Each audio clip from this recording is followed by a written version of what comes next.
नमस्कार, मैं आर के सक्सेना मास्टरमाइंड कोचिंग रीवा के इस एजुकेशनल प्लेटफॉर्म में एक बार पुनः आप सभी लोगों का स्वागत और अभिनंदन करता हूं। आज का मैं इतिहास का एक टॉपिक शुरू कर रहा हूं आज से। तो हो सकता है कि डेली वीडियो डालूं इसका तो आपका इतिहास जो है वो आराम से आप देख करके तैयार कर सकते हैं। और जैसा कि लोग जानते हैं कि मैं सिर्फ जो है काम की चीज़ें जो कंपटीशन में आती हैं वही हमारे काम की हैं, जो कंपटीशन में नहीं आती वो हमारे काम की नहीं है। तो आज हम शुरू करते हैं इतिहास, है ना। तो इतिहास क्या है? इतिहास बीता हुआ कल ही आज का इतिहास है। और जो आज है वो कल जाकर क्या बन जाएगा? इतिहास बन जाएगा। तो जो हमारा बीता हुआ कल है तो उनको जो भी घटनाएं हुई हैं तो उन घटनाओं को जो है अध्ययन करना ही जो है वो इतिहास है। अब इतिहास का जनक किसे कहा जाता है? ये क्वेश्चन आपके एग्जाम में आता है। ये तो इतिहास का जनक किसको बोलते हैं? हेरोडोटस। तो इसको आप कैसे याद रख सकते हैं? इतिहास। तो ये आपका हा शब्द जो है वो ये उभार ले रहा। इतिहास हा शब्द उभार ले रहा। हा से हम क्या बना सकते हैं? हेरोडोटस बना सकते हैं। तो इस तरह से हम इतिहास के जनक को बड़ी आसानी से जो है वो दिमाग में रख सकते हैं, रखने की जरूरत नहीं है। फिर हम बात करते हैं कि भाई ज़्यादातर इतिहास हमको कैसे मिलता है? इतिहास जानकारी हमको कैसे मिलती है? लिपि से मिलती है या उस समय की जो इमारतें हैं, पुरातात्विक स्थल हैं, उनसे मिलती है। तो इतिहासकारों ने जो है लिपि माने जो लिखावट के आधार पर भारत इतिहास को जो है वो कितने भागों में बांटा हुआ है? तो 3 भागों में बांटा हुआ है। वो कौन कौन से भाग हैं आपके? पहला है आपका प्रागैतिहासिक काल, दूसरा आपका है आदि ऐतिहासिक काल, तीसरा आपका है ऐतिहासिक काल। तो इससे क्वेश्चन कैसे बनते हैं? तो इससे क्वेश्चन मुख्य रूप से बनते हैं कि कोई इतिहास का खंड दे देगा आपको वो और पूछेगा कि ये किस काल में आता है, प्रागैतिहासिक में आता है या आदि ऐतिहासिक में आता है या ऐतिहासिक में आता है। तो हम बात करते हैं लिपि के आधार पर। तो इतिहास के उस पीरियड को जिसमें कोई भी लिपि नहीं मिली है तो उसको हम क्या बोलते हैं? प्रागैतिहासिक काल बोलते हैं। एग्जाम्पल जैसे पाषाण काल। क्या है एग्जाम्पल? पाषाण काल। तो क्वेश्चन पूछ देगा पाषाण काल किस काल में आता है? तो किस में आता है? आपके प्रागैतिहासिक काल में आता है। इसी तरह से दूसरा कौन सा है आपका? दूसरा है आपका आदि ऐतिहासिक काल। तो इतिहास का वह पीरियड जहाँ पे लिपि माने लिखने की कला वो जानते थे, वो लोग समझते भी थे उसको, लेकिन हम लोग जो है वो उसको नहीं समझ पाए, हम लोग उसको जो है वो नहीं पढ़ पाए। जैसे एग्जाम्पल के लिए ले लें, हमारी सबसे प्राचीन सभ्यता कौन सी है? सिंधु घाटी सभ्यता। तो सिंधु घाटी सभ्यता में लिपि मिली है ना। लिपि थोड़ा सा हम लोगों से हटके थी। जैसे हम लोग के अक्षर होते हैं तो वो चित्र के माध्यम से लिपि थी, है ना। और उल्टी ऐसे लिखी जाती थी। शुरुआत कैसे होती थी? यहाँ से लिया, ऐसे लिया, यहाँ से ऐसे, ऐसे, ऐसे, है ना। हम लोग क्या करते हैं? यहाँ से यहाँ तक लिखते हैं और फिर उठ के यहाँ आते हैं। वो क्या करते थे? ऐसे लिखते थे और फिर यहीं शुरू करते थे, यहाँ तक आते थे, फिर यहाँ शुरू करते थे, यहाँ तक आते थे, इस तरह करते थे। तो कह सकते हैं अपन होशियार थे वो। भाई स्पीड उनकी बनेगी नहीं बनेगी? हम क्या करते हैं? यहाँ तक लिखते हैं, यहाँ तक लिखे, फिर क्या करते हैं? उठ करके यहाँ तक आते हैं। तो उसमें समय टाइम लगता है उठने में, और वो लोग उठवाया नहीं करते थे पेन। वो लोग क्या करते थे? यहाँ शुरू कर देते थे। लेकिन इसको जो है अभी तक पढ़ा नहीं जा सका। तो इतिहास का वह खंड जिसको लिपि तो मिली है लेकिन उसको पढ़ा नहीं जा सका, उसको क्या बोलते हैं? आदि ऐतिहासिक काल।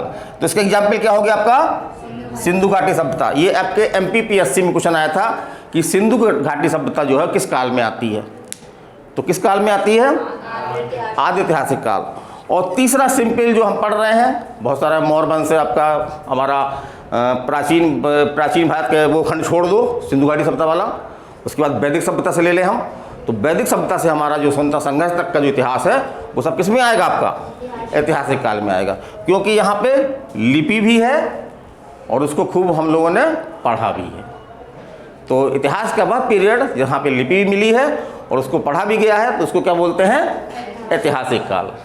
फिर हम बात करते हैं कि भारत तो भारत को समानतः हम 2-3 नाम जानते हैं, जैसे भारत हो गया, इंडिया हो गया, हिंदुस्तान हो गया, है ना, यही नाम जानते हैं ना। लेकिन इसके अलावा भी भारत के बहुत सारे नाम हैं।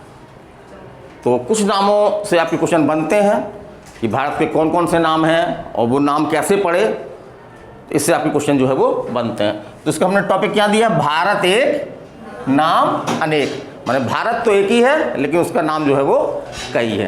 तो कौन से नाम जो है वो कैसे पढ़े या किसने नाम दिया, इससे हमारे एग्जाम में क्वेश्चन बनते हैं। तो पहला तो हम जो सिंपल लेते हैं कि भारत, तो भारत का नाम भारत जो कैसे पड़ा। तो इतिहासकार ऐसा लिखते हैं कि जो हमारा सबसे प्राचीन वेद है ऋग्वेद काल, ऋग्वेद, तो उस वेद में जो है वो एक भरत नाम के एक प्रतापी शासक का उल्लेख मिलता है। तो एक काफ़ी बड़े हिस्से में उनका जो है वो जो भारत भूमि है उनका क्या था, शासन था। तो उसी के नाम से जो उनका शासन क्षेत्र था उसको भारत नाम जो है वो दे दिया गया। और जो हमारा वर्तमान में सबसे चर्चित नाम है ना, भारत के जितने भी नाम है सबसे चर्चित नाम क्या है, भारत है। फिर हम देखते हैं आर्यावर्त। तो इतिहासकार ये मानते हैं कि जो आर्य थे, भाई दो आर और अनार, जो आदिवासी हैं वो अनार हैं, हम लोग सब क्या हैं, हम लोग सब आर्य हैं। तो ये जो भारतवर्ष की भूमि थी ये किन की भूमि थी, आर्यों की। ये मुख्यतः भूमि किन की थी, आर्यों की। तो इस तरह से इस भूमि का नाम क्या पड़ गया, आर्यावर्त पड़ गया। फिर हम देखते हैं जम्बू द्वीप। तो ये नाम कहाँ मिलता है, तो भारत में जो है बौद्ध धर्म की शुरुआत हुई थी। भारत में कई धर्मों की जन्मभूमि है भारत, जैसे जैन धर्म, बौद्ध धर्म, हिंदू धर्म, है ना, सिख धर्म। तो भारत में जो है बौद्ध धर्म का भी जो है वो जन्म हुआ। हम पढ़ाएंगे आगे टॉपिक चल के, बौद्ध धर्म का पूरा टॉपिक ही है। तो बौद्ध ग्रंथों में जो है वो भारत के लिए क्या यूज़ किया गया है, जम्बू द्वीप। तो ऐसा कहा जाता है कि भारत जो है वो समय एक द्वीप था, और जहाँ हमारा हिमालय है आज, जो उत्तर में हमारा हिमालय है ना, वहाँ पे एक विशाल समुद्र हुआ करता था। तो इस प्रकार से भारत द्वीप की स्थिति में था। भारत क्या था, द्वीप की स्थिति में था। तो इसको द्वीप कहा गया। और ऐसा इतिहासकार लिखते हैं कि यहाँ पे इस क्षेत्र में जो है वो जामुन खाई होगी। अब तो जामुन का मौसम कब आता है, बरसात में आता ना, कब आती है, अच्छा लास्ट गर्मी आने लगेंगी, है ना, लास्ट हैं जून जुलाई में आएंगी। आप लोग भी जामुन देखिएगा, खाइएगा, है ना। तो भारत में जामुन के बहुत सारे पेड़ हुआ करते थे, है ना। तो उसी प्रकार से द्वीप तो था ये, तो जम्बू द्वीप भी इसका नाम एक नाम पड़ गया। फिर हम बात करते हैं इंडिया। तो ये भारत का अंग्रेजी नाम भी है। अगर भारत को अंग्रेजी में क्या बोलेंगे, इंडिया बोलेंगे। लेकिन ये शब्द हमको कहाँ से मिला, तो जो ये अंग्रेज लोग थे, यूनानियों ने, है ना, यूनानियों ने जो है वो हमको भारत को क्या नाम दिया, इंडिया दिया, जो आज वर्तमान में हमारा जो है वो सबसे चर्चित इंग्लिश नाम है ये। और संविधान में भी कहा गया कि भारत अर्थात इंडिया। किस अनुच्छेद में कहा गया ये, किस आर्टिकल में, अनुच्छेद 1 में कहा कि भारत अर्थात इंडिया। फिर हम बात करते हैं हिंद की। हिंद या हिंदुस्तान, हिंद या हिंदुस्तान। तो ये नाम किसने दिया, ये नाम जो है वो आपके मध्यकालीन जो भारतीय इतिहासकार थे उन्होंने भारत को क्या नाम दिया, हिंदुस्तान या हिंद। फिर अगला चलते हैं हम, एक नाम आपका भारतवर्ष भी है। तो भारतवर्ष नाम का उपयोग जो है वो कहाँ पे हुआ है, तो जो हमारे प्राचीन ग्रंथ हैं, धार्मिक ग्रंथ हैं, महाकाव्य। तो महाकाव्य कौन कौन से हैं, रामायण और महाभारत। ये दुनिया के सबसे बड़े महाकाव्यों में से हैं, हम बताएंगे भी, क्वेश्चन भी आते हैं। और पुराण में जो है भारत के लिए क्या शब्द यूज हुआ है, भारतवर्ष। तो हमको कहाँ नाम मिलता है, ये क्वेश्चन पूछ सकता है कि भारतवर्ष नाम कहाँ मिलता है, तो महाकाव्यों और पुराणों में। कितने पुराण हैं, 18। सबसे प्राचीन पुराण मत्स्य पुराण, है ना। फिर अगला यहीं तक थे। तो ये हमारी हेडिंग पूरी हुई, भारत एक नाम अनेक। अब हमारा जो कल से क्लास होगी, आज तो का समय निकल गया है, तो कल से हम जो है भारतीय इतिहास शुरू करेंगे। तो अध्ययन की दृष्टि से भारतीय इतिहास कितने भागों में बांटा गया है, 3 भागों में। कौन कौन सा, प्राचीन भारत, फिर आपका मध्यकालीन भारत, फिर आपका आधुनिक भारत। तो इसमें हमको कहाँ से कहाँ तक पढ़ना है, ये हमको एक गाइडलाइन हमारे पास होनी चाहिए था। इतिहास वैसे कुछ लोग बोलते बहुत कठिन है, बच्चे भी बोलते सर बहुत कठिन है, इतिहास में बहुत दिक्कत होती है। तो इतिहास को अभी कहानी की तरह पढ़िए। इतिहास जो है वो एक कल की या बीते हुए समय की एक जो है वो कहानी है। तो इस तरह बहुत सारी कहानी, हमको फिल्मों की कहानी याद हो जाती ना। कोई हम फिल्म देख के आ जाएँ और कोई पूछे कि फिल्म की कहानी बताओ तो बता देंगे। आजकल तो खैर कहानी होती नहीं फिल्मों में, अब कहानी वाली फिल्में जो है वो ख़त्म हो गई। वो धूम धड़ाका, 2-4 डांस वगैरह और ख़त्म पिक्चर। फूटा खाते हुए क्या बोलते हैं, पॉपकॉर्न, क्या बोलते हैं, पॉपकॉर्न, वो खाते हुए चले जाओ, है ना। तो हमको क्या क्या पढ़ना, प्राचीन भारत में हम क्या पढ़ेंगे, तो हम सबसे प्राचीन इतिहास हमारे कहाँ शुरू होता है, सिंधु घाटी सभ्यता से। तो सिंधु घाटी सभ्यता से हम शुरू करेंगे और सल्तनत काल के पहले तक ये हमारे किस में आता है। इसमें गुप्त वंश, मौर्य वंश, बहुत सारे वंश आते हैं, दक्षिण भारत के बहुत सारे वंश हैं, उनके बारे में हम सब इम्पोर्टेंट चीज़ें जो है वो पढ़ेंगे। और उसके बाद मध्यकालीन भारत में तो सल्तनत काल है ना, दिल्ली में जो है वो 5 सल्तनतों ने शासन किया। कोई बता सकता क्रम क्या है उसका, 5 जो, हाँ 5 सल्तनत थी ना, 5 वंश थे ना, मुस्लिम वंश। हाँ, गुलाम गुलाम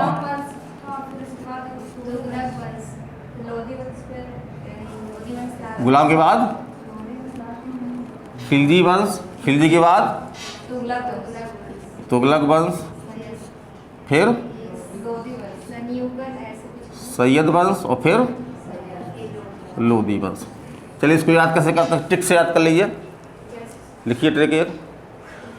गुलाम खिलाए तुगलक को स्याबासी लो। क्या है ट्रिक, गुलाम खिलाए तुगलक को शाबाशी लो। ठीक है, ये लाइन आपको याद हो जाएगी, गुलाम खिलाए तुगलक को शाबाशी लो। गुलाम खिलाए तुगलक को शाबाशी लो। जैसे 5 वंश छुपे हुए हैं। यहाँ से क्या बन गया आपका, गुलाम वंश। यहाँ खिलाने से खी से क्या बन गया, खिलजी वंश। फिर तुगलक वंश तो है ही है, और यहाँ पे सा से क्या बन गया, सैयद वंश। और लो से क्या बन गया आपका, लोधी वंश। तो इस तरह से क्रम पूछा जाता है एग्जाम में, आपके क्रम आता है। तो यह पूछता है कि पहला वंश कौन सा था, या गुलाम वंश के बाद कौन सा वंश था। कई क्वेश्चन आते हैं आपके एग्जाम में।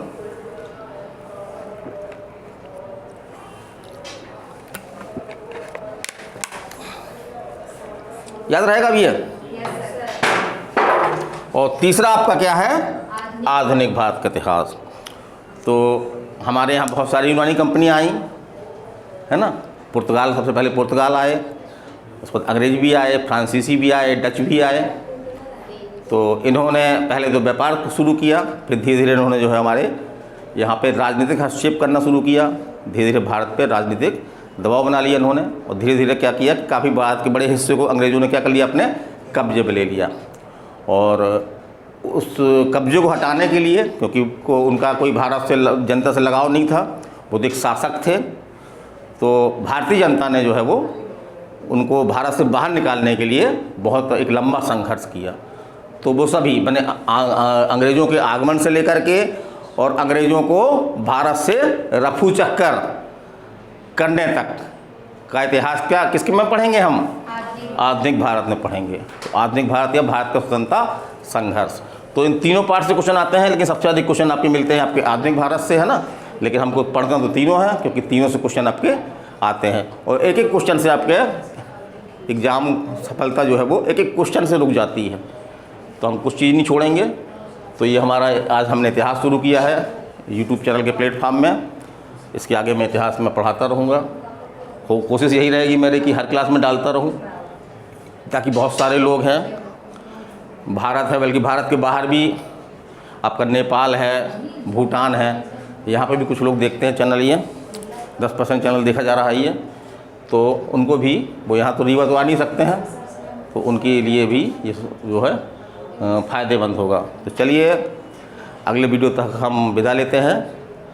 मैं RK Saxena mastermind coaching Rewa. धन्यवाद।